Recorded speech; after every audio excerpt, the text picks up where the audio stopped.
Full traffic, ரொம்ப traffic. நான் வாலாஜா டோல்கேட்டாண்ட இருக்கிறேன். இப்போ பாருங்க, லைனாக நிற்கிது.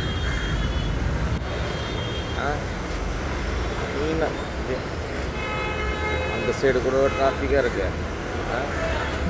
இது வந்து சென்னையிலேருந்து வர வழி. இப்படி வருதா, சென்னையிலேருந்து வருது. அந்த அந்த பைபாஸ் வந்து வேலூர்லேருந்து வர வழி. அந்த சைடு கூட டிராஃபிக்காக இருக்குது, இந்த சைடு கூட டிராஃபிக்காக இருக்குது. குறிப்பிட்ட டைமிங் தான் அந்த டிராஃபிக் எப்போவுமே இருக்கிறது. ஆனால் எப்போவுமே பார்க்குறேன் ஃபுல்லாகவே டிராஃபிக்காக இருக்குது. சில நேரங்கள் தான் டிராஃபிக்காக இருக்கும். எப்பாவது இந்த மாதிரி சிக்கலாகும். நான் நின்று ஒரு அரை மணி நேரத்துக்கு மேலே ஆயிடுச்சு. நான் இங்கே வந்து அரை மணி நேரத்துக்கு மேலே ஆயிடுச்சு. ஃபுல் டிராஃபிக்காக இருக்குது. ஆம்பூர் பஸ்ஸு 7 டிப்பு போயிடலாம். இதில் வெயில், பயங்கர வெயில். அது ஃப்ரீன்னு அடிக்குது.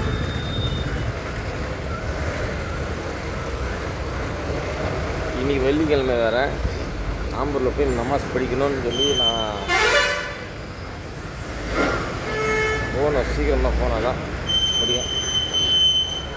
வேலூர் போய் கூட போகலாம். ஆனால் வேலூருக்குள்ளே போனாவே ரொம்ப வேலூர் பஸ் ஸ்டாண்டுக்குள்ளே எல்லாம் நல்லா கட்டி வச்சுக்கிறாங்க. அப்படி இருந்து கூட என்ன ஆகுதுனாக்கா, இருக்கிற உண்மையை சொல்கிறேன் நான். பொதுமக்கள் வந்து வராங்க, அந்த பஸ் ஸ்டாண்டுக்குள்ளே வந்து ரொம்ப அசிங்கம் பண்ணி விட்டு போயிடுறாங்க.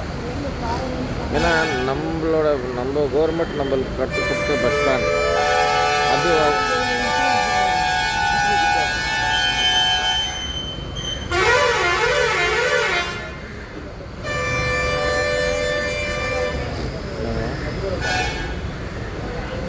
டிராஃபிக் ஃபுல்லாக என்னாவே ஹாரன் சத்தம், வண்டி சத்தம்லாம் அதிகமாகிடுங்க. எப்போவுமே டோல்கேட்னாவே தான். என்ன பேசினிருந்தேன், வேலூர் பஸ் ஸ்டாண்டுக்குள்ளே வந்து பொதுமக்கள் வந்தால் தயவு செய்து அசிங்கத்தை பண்ணி போவாங்க. ரொம்ப கலீஜ் வேலை பண்ணி போயிடுறாங்க. வேலூர் ஆம்பூர் சொல்லலாம். வேலூர் பஸ் ஸ்டாண்டுக்குள்ளே வராங்க, சூப்பராக கட்டி வச்சுக்கிறாங்க. 1-10 டாய்லெட் இருக்குது. எப்படி வேலூர் பஸ் ஸ்டாண்டுக்குள்ளே, புது பஸ் ஸ்டாண்டுக்குள்ளே வந்து 1-10 இடம் இருக்குது. 10 டாய்லெட்டுக்கு மேலே இருக்குது. அங்கே போய் நீங்கள் யூரினைன் 1க்கு போகலாம், 2க்கு போகலாம், குளிச்சுட்டு கூட வரலாம். அவ்வளோ வசதி இருக்குது. யூரின் அது அப்படியே போயிடுறாங்க. அப்படியே எங்கே கிடைக்குதோ அங்கே போயிடுறது 1க்கு, இல்லை எங்கே கிடைக்குதோ அங்கே 2க்கு போயிடுறது. அந்த மாதிரி இருக்கக்கூடாது எப்போவுமே. யூரின் வந்து காற்று மூலியமாக பரவி மூக்குக்குள்ளே போச்சுன்னா என்னென்ன வியாதி வரும் தெரியுமா? நீங்கள் டாய்லெட் போகிறீங்க, எங்கே இருக்கோ அங்கே போயிடுறீங்க. அது வந்து காற்று வழியாக பரவி மூக்குக்குள்ளே போனால் என்னென்ன வியாதி வரும் தெரியுமா? தெரிஞ்சுதுங்க. அதெல்லாம் வந்து செய்யக்கூடாது. கலீஜ் வேலை. இப்போ இந்தியாவுக்குள்ளவே இருக்கிற ஆளுங்களுக்கு, தமிழ்நாட்டுக்குள்ளே இருக்கிற ஆளுங்களுக்கு அது பார்க்குறதுக்கு இது தினியும் நடக்கிறதுன்னு சொல்லி நினைப்பாங்க. வெளிநாட்டிலேருந்து சுற்றுலான்னு சொல்லி வராங்கல்ல, அவங்க பார்க்கும்போது அதெல்லாம் பார்த்துட்டு யூடியூப்லேயோ, ஃபேஸ்புக்லேயோ, இன்ஸ்டாகிராம்லேயோ என்னென்ன இருக்குது, இப்போ நிறைய இருக்குது, அதில் போட்டு விட்டுடுவாங்க. யாருக்கு அசிங்கம்? அது நம்மளுக்கு தானே அசிங்கம். அது பார்த்து பண்ணாமல் இருந்தால் சரி. வேலூர் பஸ் ஸ்டாண்டுக்குள்ளே வந்தீங்களா, 10 டாய்லெட்டுக்கு மேலே இருக்குது.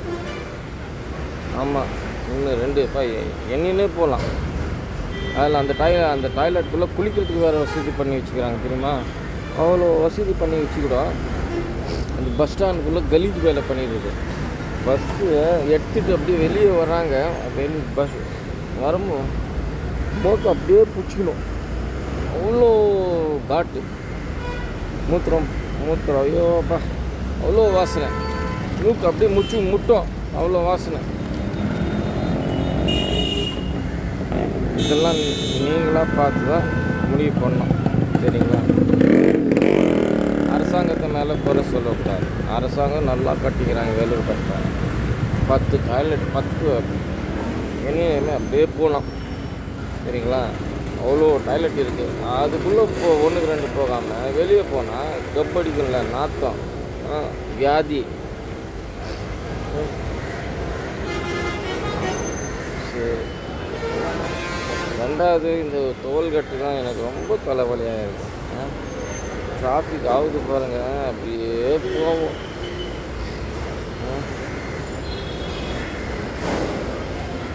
இதில் பாருங்கள் அப்படியே தான். இது வந்து சென்னையிலேருந்து வேலூர் போகிற வழி. பயங்கர டிராஃபிக், அளவுக்கு மீறி டிராஃபிக். இது மாமூல் 2 வீலர் சர்வீஸ் ரோடு. அந்த சைடு வந்து வேலூர்லேருந்து வர வழி க்ளீன் ஆயிடுச்சு, டிராஃபிக் இல்லை. இந்த சைடு பயங்கர டிராஃபிக் இருக்குது. த்ரூ பஸ் பார்க்குறேன், வரமாட்டேங்குது எந்த த்ரூ பஸ்ஸும் ஆம்பூருக்கு. எல்லாம் வந்து வேலூர் பஸ் ஸ்டாண்டுக்குள்ளே போகிற பஸ் தான் வருது. நான் அரசாங்கத்து மேலே குறை சொல்லலை, பொதுமக்கள் மேலே தான் குறை சொல்லுவேன். என்ன தான் அவசரம் இருந்தாலும் வேலூர் ஆம்பூர் சொல்லுவேன். ஆம்பூர் கூட புதுசாக இடித்து கட்டினுக்கிறாங்க பார்த்தீங்களா பஸ் ஸ்டாண்டு. ஏன்னா ஆம்பூர்லேயே இருக்கிறேன் நான் முக்கால்வாசி, அதனால் ஆம்பூர்னு தான் இருக்குது. வேலூர் பஸ் ஸ்டாண்டுக்குள்ளே என்ன வசதி, பயங்கர வசதியாக இருக்குது. முக்கியமாக டாய்லெட்டு வேறு லெவலாக இருக்கும். சரிங்களா? போய் அங்கே போங்க, 1க்கு போங்க, 2க்கு போங்க, குளிங்க, அங்கே போய் யூரின் பண்ணுங்கள். சரிங்களா? ரெஸ்ட் ரூம் பயங்கரமாக, வேலூர் பஸ் ஸ்டாண்டுக்குள்ளே ரெஸ்ட் ரூம் பயங்கரமாக இருக்குது.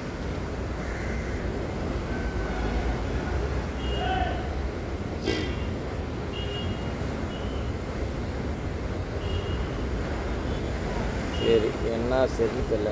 ஏன்னா ஒருத்தர் வேலைக்கு கூப்பிட்டாரு வான்னு சொல்லி வந்து நான் காலங்காலத்தில் 8:20க்கெல்லாம் வந்து இறங்கிட்டேன்.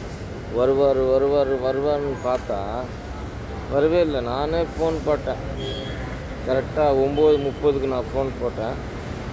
நான் ஆம்பூர்லேயே இருக்கிறேன் அங்கே ஒருத்தர் எனக்கு வேலைக்கு கூப்பிட்டுட்டான், நான் ஆம்பூர்லேயே இருக்கிறேன்னு சொல்லிட்டாங்க.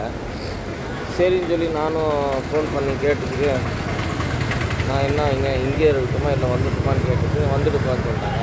சரி கிளம்பிக்கிறேன் ஆம்பூருக்கு ரிட்டர்னு. என்ன சரின்னு தெரியல.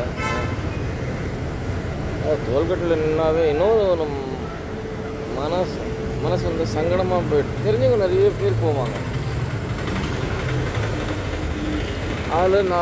அதில் நிறைய பேர் கார் வச்சுன்னுக்கிறாங்க. இப்போ என்னால் தான் முன்னேற முடியல, அவங்கெல்லாம் முன்னேறி காரெல்லாம் வச்சுன்னுக்கிறாங்க. தெரிஞ்சவங்க போகிறாங்க பாருங்க, அப்போது என்னை பார்த்துட்டு பார்க்காமலே போகிறாங்க பாருங்க. அது ரொம்ப மனசு வலிக்கும் எனக்கு. சரி, ஏன்னா அவங்க காசு கொடுத்து வாங்கிய காரு யாரை ஏற்றணும் யாரை ஏற்றக்கூடாதுன்னு சொல்லி அவங்க தான் முடிவு பண்ணணும். நான் முடிவு பண்ணக்கூடாது. அதுவும் நான் யோசிக்கிறேன்.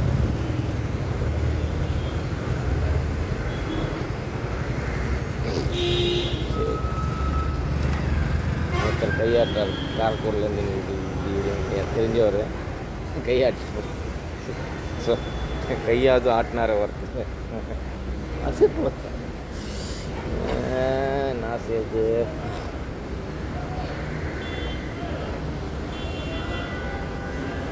எல்லாம் விலை ஏறிச்சு இல்லை, தயிர் பாக்கெட்லேருந்து. மோஸ்ட்லி நான் வெயில் காலத்தில் மாதத்துக்கு அப்படி இருந்தாலும் மாதத்துக்கு 20 பாக்கெட்டுக்கு மேலே வாங்கிடுவேன். 4 லிட்டர் பாக்கெட்டு வாங்கிடுவேன். லூஸில் எங்கேம்மா விற்கிறாங்க இப்போ தயிர்? அது ஒரு காலம் இருந்துச்சு லூஸில் விற்றுனாங்க. இப்போ தயிரை லூஸில் விற்கிறது ரொம்ப கம்மியாயிடுச்சு. ஆம்பூருக்குள்ளவே வந்து சைக்கிளில் எடுத்துன்னு வருவாங்க, தலை மேலே எடுத்துன்னு வருவாங்க, ஒரு கூடலை எடுத்துன்னு வந்து விற்பாங்க. வேறு லெவலில் இருக்கும். கொஞ்சமாக தயிர் ஊற்றி சாப்பாடில் பிசைஞ்சு சாப்பிட்டே போதும், உடம்பு வந்து அப்பப்போ குளிர்ச்சி ஆகிடும். தயிர் பாக்கெட் அப்படி கிடையாது. 6 லிட்டர் வாங்கி கலக்கி கொஞ்சம் நேரம் இந்த கலக்கி கணக்குன சாப்பாடை ரெஸ்ட்டு கொடுத்து அப்புறமா தான் சாப்பிட்ணும். அப்போ தான் உடம்பு சூடு குறையும், இல்லைன்னா சூடு குறையிறதில்ல.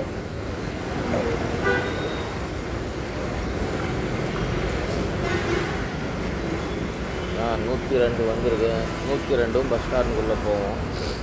வேலூர் பஸ் ஸ்டாண்டுக்குள்ளே அந்த அது என்னென்னவோ வண்டி வருது. பிரைவேட் வண்டி, ஸ்லீப்பிங் பஸ். பரவாயில்ல, எந்த டைமிங் கூட வருது ஸ்லீப்பிங் பஸ்ஸு. காலையில் 10 கரெக்டாக காலையில் 10 மணி ஸ்லீப்பிங் பஸ் வருது. அதில் போய்க்கிறீங்களா நீங்கள்? கமெண்ட்ஸில் சொல்லுங்கள் எப்படி இருக்கும் அதோட அனுபவம் சொல்லி. எப்படி வெயில் காலத்தில் ஈரம் பிடிக்கக்கூடாது, பயங்கரமாக ஈரம் பிடிச்சிருக்கு. அதில் வந்து அந்த துணி துவைச்சிட்டு அப்புறமா போடுவாங்க தெரியுமா, அந்த வாசனை வர்றதுன்னு சொல்லி ஏதாவது ஒரு ஆர்பிட்டு என்னென்னா ஆர்பிட்டா என்னவோ பேர், அது துணி நல்லா க்ளீன் பண்ணிடுறாங்க, வாஷிங் மிஷினில் போட்டு கையில் தொளிச்சு வச்சுறாங்க. அது வந்து நல்லா வாசனை வர்றதுக்கு அந்த ஒரு பாக்கெட் விற்குது, 4 ரூபான்னு இருக்குது, 3 ரூபான்னு இருக்குது, 5 ரூபான்னு இருக்குது. அப்படி பெரிய டப்பா வாங்கி வந்து வச்சுருவாங்க சில பேர். அதில் ஊற வச்சு காய போட்டுடுறாங்க. அந்த மாதிரி துணி இருந்தாவே எனக்கு இன்னும் அதிகமாக அந்த வாசனையால் எனக்கு இன்னும் அதிகம் ஈரம் பிடிக்கும், மண்டை பாரமாக இருக்கும். ஏன்னா தெரியாமல் ஒரு இந்த தொப்பியை தூக்கிட்டு வந்துட்டேன். இந்த தொப்பியில் அந்த வாசனை பயங்கரமாக இருக்குது, மூச்சா வாங்க முடியல. ரொம்பன்னு எடுத்துக்கு இந்த ஜோப்புக்குள்ளே போட்டேன். ரொம்ப பயங்கரம். எதனால் ஆகுதுன்னு சொல்லி பார்த்துனே இருந்தேன் நான். எங்கே மூத்திரம் வாசனை கூட இல்லையே, யூரின் வாசனை கூட இல்லையே, எதனால் ஈரம் இன்னும் பயங்கரமாக பிடிக்குதுன்னு பார்த்தா தலைமலையே இருந்திருக்காது. கொஞ்சம் அப்படியே போடு. சரிங்க, ஏதாவது ஒரு பஸ்ஸு பிடிச்சி நான் ஆம்பூருக்கு போய் சேர்றேன். இங்கேயே வீடியோ பேசிட்டு தான் வேலைக்கு ஆகாது, சரிங்களா? போய் வெள்ளிக்கிழமை போய் நமாஸ் படித்தே ஆகணும், சரிங்களா? போய் நமாஸ் சாதாரணமாகவே போய் படிச்சுடுவேன் நான்.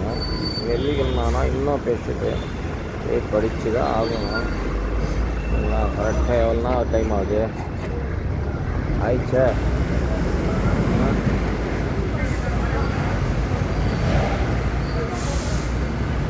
வாலாஜா டோல்கேட்டாண்ட கூட ஒரு காலேஜ் இருக்கா. அது என்ன காலேஜ் இருக்குதுன்னு சொல்லி கமெண்ட்ஸில் சொல்லுங்கள். இது வரைக்கும் நான் போனது கிடையாது. உங்களுக்கு தெரிஞ்சால் கமெண்ட்ஸில் சொல்லுங்கள் என்ன காலேஜ் இருக்குது.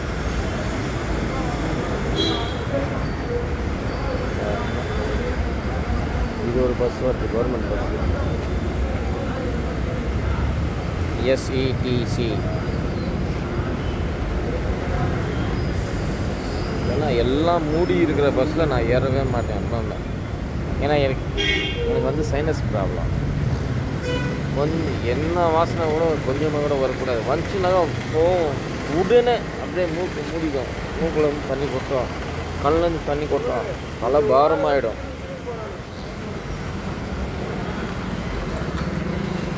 வேலூர் போய் ஏறி இல்லாமல் ரொம்ப வேலூர் வண்டி காலியாக தான் வருது. வாலாஜா போய் போகிறாங்க 102 வாலாஜா பொண்ணு வாலாஜா போய் போகுதுங்க அந்த வண்டி. அதெல்லாம் முடியாது. மூக்கு ரொம்ப குழாயுது. நான் ஏறிடுவேன். அங்கே தும்பல் வந்துச்சு சொல்லுங்க. பஸ்ஸில் இருக்கிறவங்கலாம் கொஞ்சம் டார்ச்சராக தெரியும், ஏன்னா இது துன்புறான்னு சொல்லி என்ன செய்யுதுன்னு தெரியல. இன்னும் டிராஃபிக் பார்த்தீங்களா எப்படி இருக்குது? லைன் சென்னையிலேருந்து வர வழி இதெல்லாம். இது வேலூர் போகிற வழி. இதுதான் வேலூர் போகிற வழி. பாருங்கள், வாலாஜா டோல்கேட்டு பாருங்கள் எப்படி இருக்குது. அந்த சைடு வேலூர்லேருந்து வர வழி கூட டிராஃபிக் அதிகமாகிடுச்சு. நான் போய் பஸ்ஸு ஏறணும், முதல்ல எந்த பஸ் வருதோ அந்த பஸ்ஸில் ஏறிடுவேன்.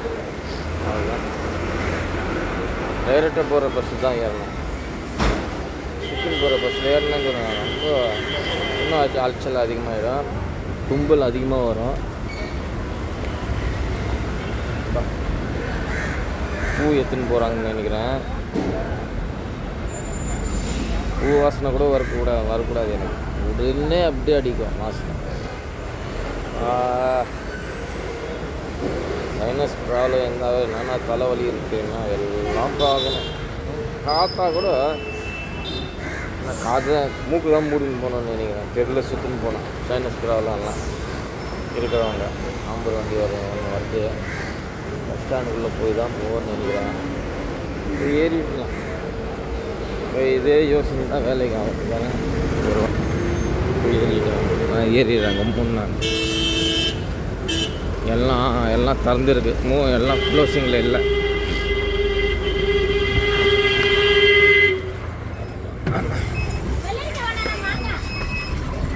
சரி சரிப்பா, அப்புறம் பேசலாம். வைக்கிட்டேன் நான். நல்லா ரயில்